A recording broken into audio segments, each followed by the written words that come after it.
I'm WG and it's time we talk about Ark City. For those of you that have never played a game including kinda like a city feature like this, or even if it's been a while or just in general, this can be hella confusing. So let's talk about everything Ark City in one video so you're prepared on what you can and can't do, what you should and shouldn't do, and everything the like. As always, timestamps on the timeline or in the description. So let's start off from left to right with the policy office. So the policy office has three purposes. Purpose number one is the calamity in the top left. Every time you finish a calamity, you choose a new calamity, and the most important reward for your calamities is always going to be the first one, which is just finishing the calamity, which is going to net you gems. Gems you can then either use for stamina or for summoning or for whatever else you want to use those, right?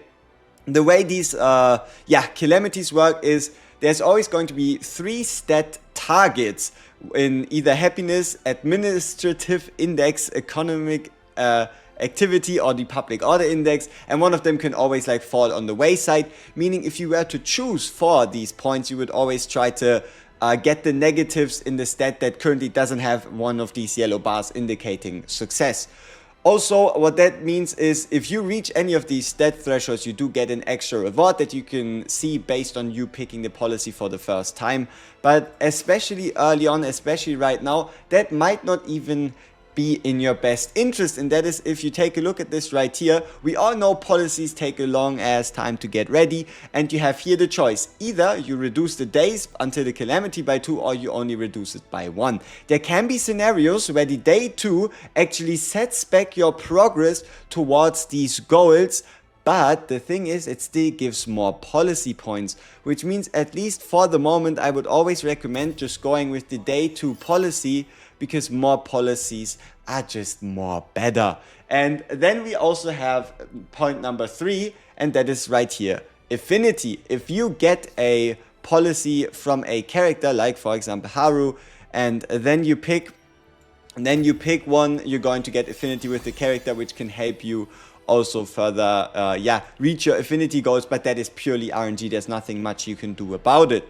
So that is the policy office. Then let's just start at the top with these 4 areas. So the way this works is you have all these areas right here, 4 different ones, and there's going to be a different number of combatants in these areas, and you can go onto a date, onto a spend time together, onto a incursion with any of these characters, and it helps you build affinity.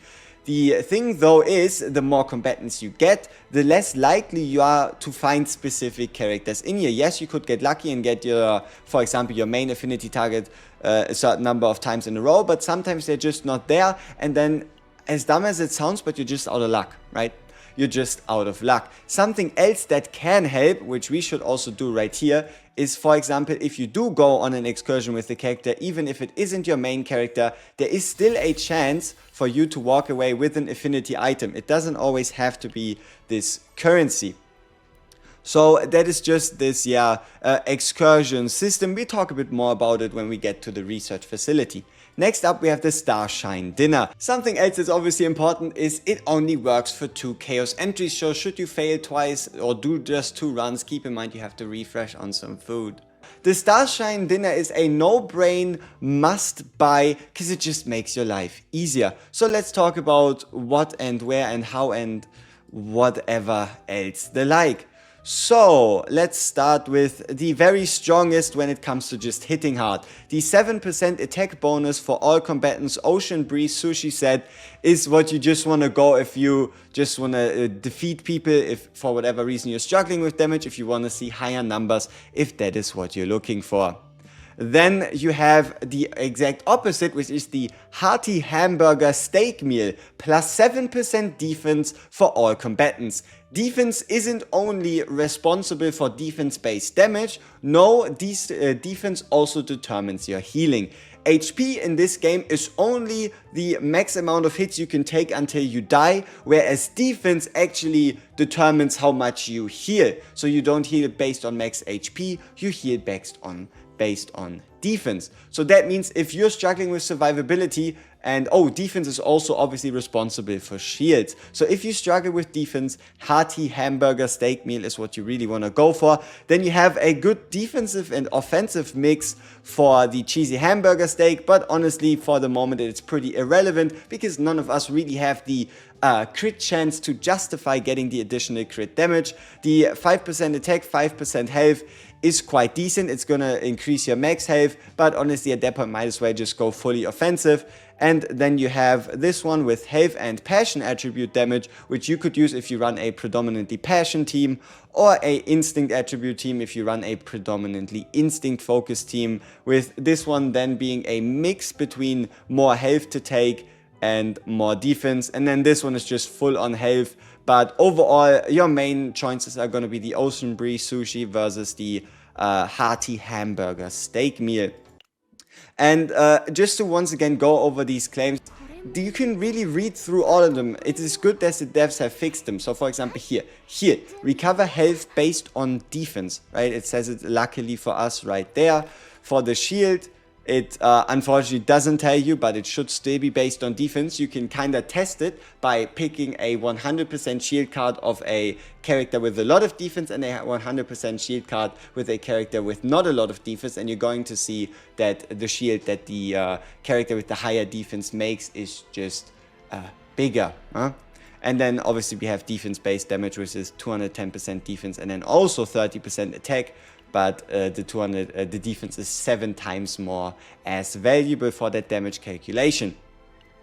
So that is then meals. Now the Garden Cafe, there's not much to do besides you logging in and preferably going for the 4 here, which is plus 80 ether. But if you don't have a lot of time today, and if you want to like use your ether for something very specific, like looting a specific dungeon, saving it for the weekly boss, stuff that just takes you too long, you can also take it to go, though keep in mind that reduces your stamina you gain, your ether you gain from this by 20. So it is a pretty obvious choice, but you always go for the 4 here. And then should you get mind broken in a dungeon and you're feeling sad, you can go and pet some cats if that's what you're into. So then we have the Epione Center. So the Epione Center, apparently there's also already been a little bit of a hotfix in regards to affinity, and that is, it seems like your characters can get mind broken exactly once per day.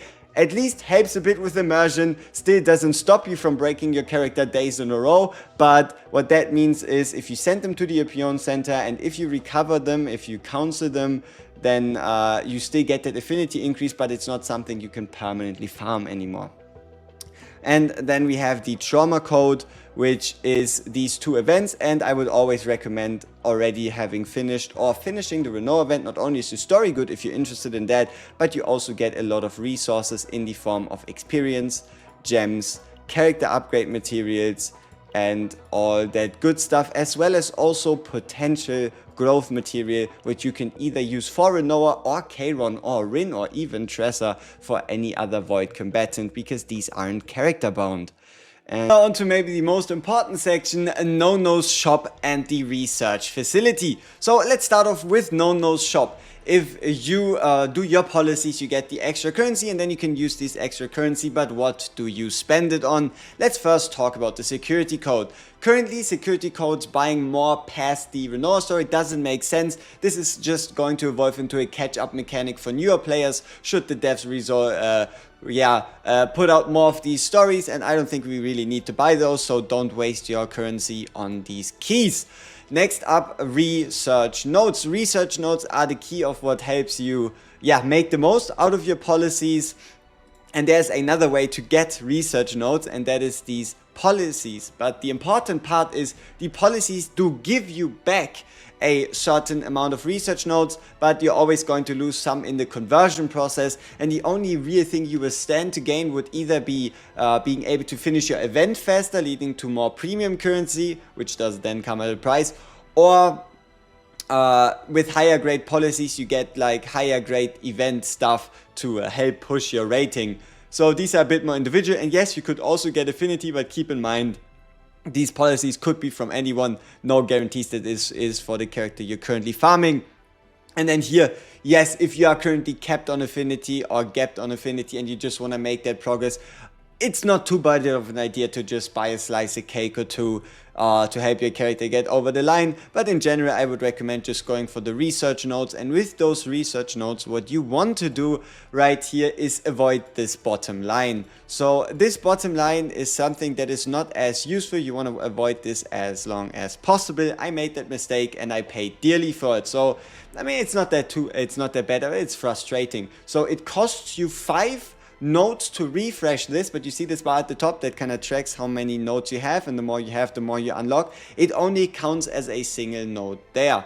So while yes, it opens up more areas and slightly increases the chance of you finding your combatant to go on a trip for them, I would still not put too much value into that. It is more important to not only increase the policy maximum, gain additional affinity, but then also start working on the top lane, where you then first get the turn reset. Then you can do as many of those as you need to get additional affinity upon treating a traumatized combatant, so that can help you with affinity farming every day if you break someone's mind. And then you also want to make your way to this as quick as possible. The policy management efficiency upgrades, they just help you get more policies, which give you more points, which give you more research data, which allow you to also spend on other things like more policies, like affinity, without really feeling it. And then we have also these upgrades towards like the affinity for the characters, and this one again, it would cost you 5 and only yield 1 point, so only do those when you like need to unlock the next area, where then there's going to be other useful upgrades like the gain 1 additional affinity upon giving a gift, which means you can hold your affinity gifts and then like give a whole bunch to get a bit of extra affinity. And if it follows this trend, you should be able to increase that to 5. So if you give a character 10 affinity gifts, like 10 milkshakes, they're still going to get 50 additional affinity, which can really add up. So you might be able to show patience now and then do like a big jump in affinity if you wait for the mind reading techniques. Then this one is not that important. It just means every time you finish a calamity, every time you finish an event, you lose less of the stats overall. That's pretty much what this translates to. Then here you have more ether cap, meaning you don't have to play the game as much. Oh no, terrible times.